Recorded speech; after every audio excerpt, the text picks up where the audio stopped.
What's Sam Kip folk? This is gonna be a short waking up well. I'm here, Motown Fox, back in the D. You feel me? Home in my element, and been thinking about a lot. My direction, what I want out of life, how to get it. you know, opportunity cost, and one of the things that I've noticed that's been consistent is that when there's something that I want and I find struggles with seeing it in my current reality, then I need to change what I have in my current reality. Sometimes that's my location, sometimes it's my occupation, sometimes that's both, sometimes that's friends, sometimes that's partners, sometimes that's my style, sometimes that's my way of speaking, my font I use to write in, literally how my handwriting may need to change. And I try to offer some explanation to people who I believe can understand it. I don't offer explanations to people who I do not think can or will. And I don't care if they do or they don't. I can't anymore. And it is not my responsibility to offer that up. When I notice that something needs to change for my life, for my wellness, I will do so in a way that is not vengeful, mean, but act out of my true emotion, true response. What do I think is right? I try not to just act, but to think, why would I need to do this, how I need to do this, what do I believe this will get me? And then when I do the thing, I ask myself, did it give me that? And that kind of intentionality for just my own life, I think is new for me. I'm used to trying to put into my relationships with other people, which is not just romantic, but just anything involving other people. But now it's the relationship that I have with myself that is most prized, most coveted, that I ask myself, how do I move with my intentions in mind? If someone is really negative, if I feel frequently harmed by them, even if I think that they have done good things, you don't have to be in my world, baby. You don't have to be. If I want you to be and I recognize that you don't have to be, I'll try to talk to you. And I'll try to do it a couple times. I may not do a big hurrah about it. Like, hey, you need to do this, or I don't believe in ultimatums. I just watch. I like to let people grow, let people learn, and recognize that if it's divine order, we circle back around. That's true of most anything. If I leave, leaving Iowa, leaving Detroit, leaving New Orleans, wherever I leave to,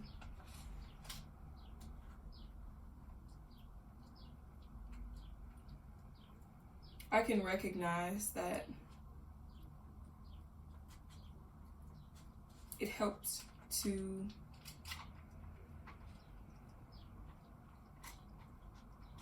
be honest with yourself about what you need, because what is in order, what is in divine order, will always come to pass, And it's been strange. Except for not very much. It's always, I was about to say it's been strange to have much more solitude, but I would say that it is honestly more comforting. I know that I have people I'm attached to in this world, and I need to get back to the basics because I'm trying to build the best version of myself. So I'm asking myself, where was I most whole? As little girl Brooke.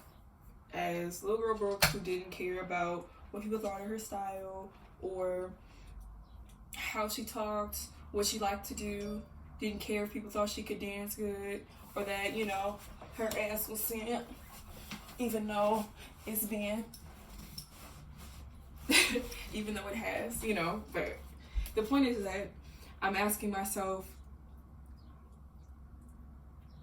who I want to be, what version of Brooke. And it's not so much going back to that past, but it's asking myself what versions of her do I need to own, How do I find that deep within, my gut, the things that I've swallowed, have buried, have hoped were digested and let out? How do I, figure out where they're being stored in me?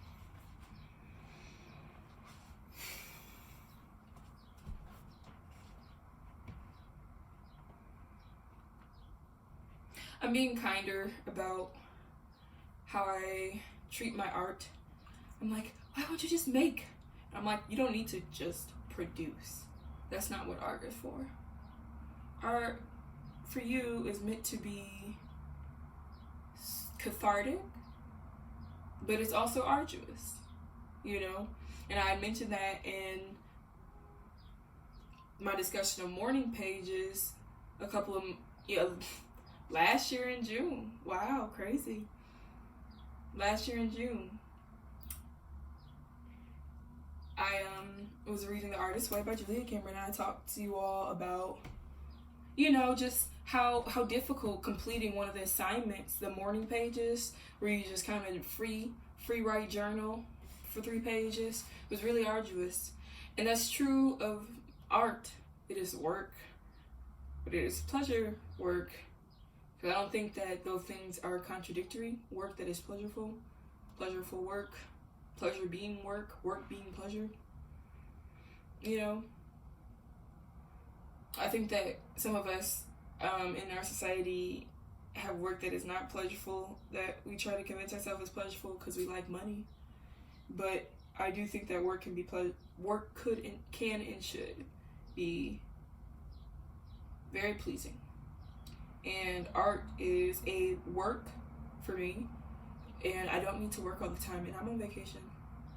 But I have been writing, but I haven't been forcing myself to do anything more than what I want to do.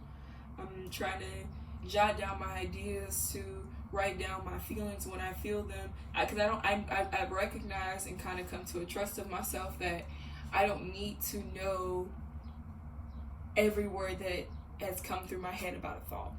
If I can write down think of it like a bookmark or landmark, something like that, something to jog my memory about the situation, I can recount it in my mind. I just have to trust myself that it heard me, and I can call upon things in my memory with a lot more certainty when I am listening to myself, because I recognize this when I learned that I had this whole library of knowledge to call upon when I started to go through some of my new situations in life, because the last 5 years have been very difficult, and I had to come back to messages, words of advice from teachers, from family members, from friends, from church members, from strangers on the street, from homeless people who are a part of the community that I was living in, just words from everyone that has populated my world, that has given me the guidance that I needed to go through these last 5 years, because I could listen to them.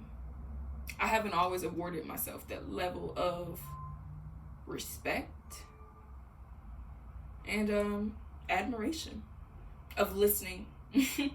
I listen to other people, and the more honestly that you're able to listen, the more that you're able to hear, the more that you're able to remember.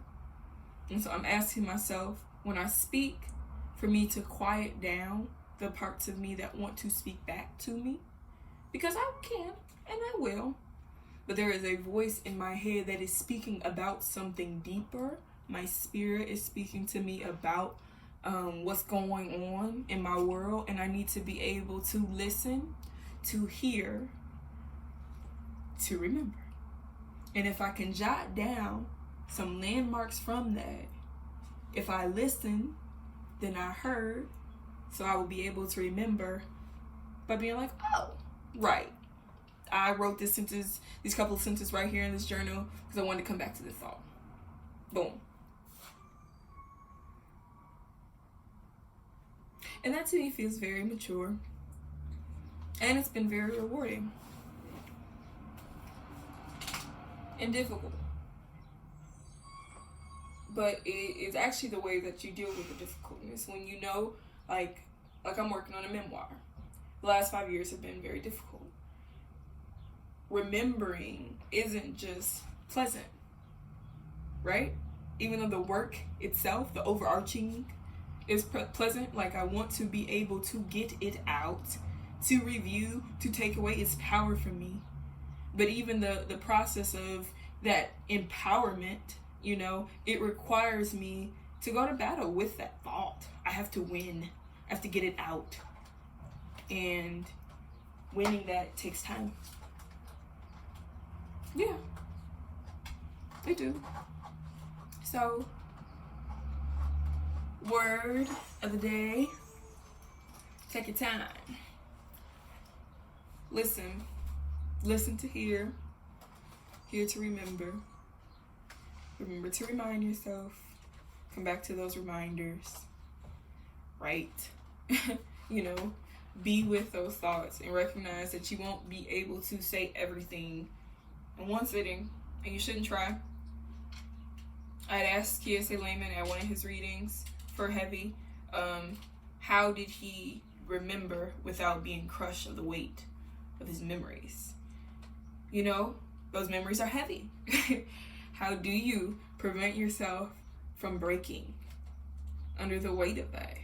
Because you get through it from the adrenaline and the rush of the moment that you don't understand consciously all the things that are affecting you, but you know that it's hard. But when you look back, you be like, I went through that.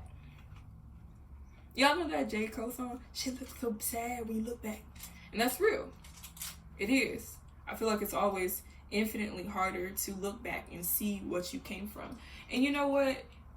I liked how Toni Morrison used that in Sula, where she said that she was like the section where Sula and Nell had been playing with the little boy in their neighborhood who had the big trousers on. Sula had grabbed his arms and they were like, you know, doing the little kid thing. You spin the kid around. And he flew off from her hands and landed in the river. And they thought that he was going to come up, but he didn't. He drowned. He died. And at the funeral, the family was so sad and everything, but everybody was crying.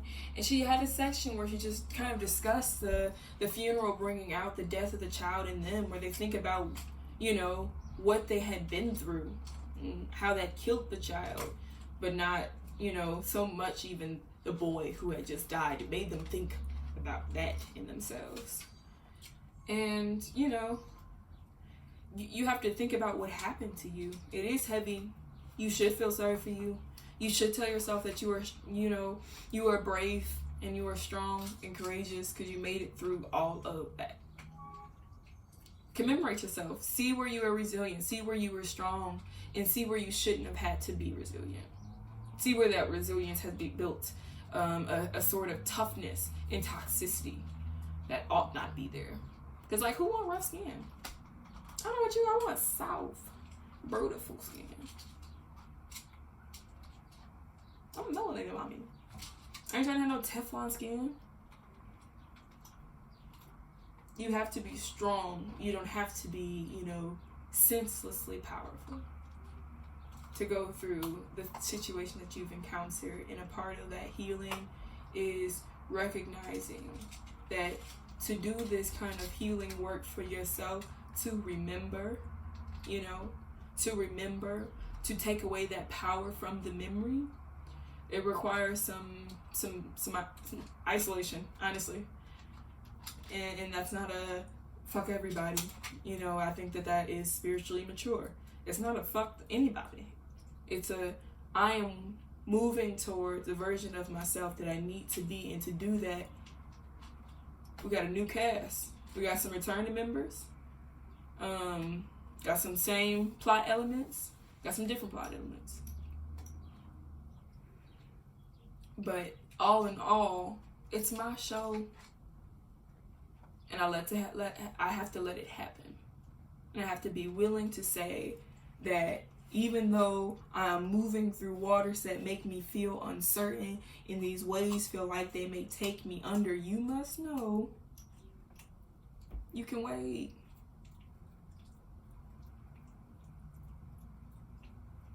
You can wait. You can float if you need to.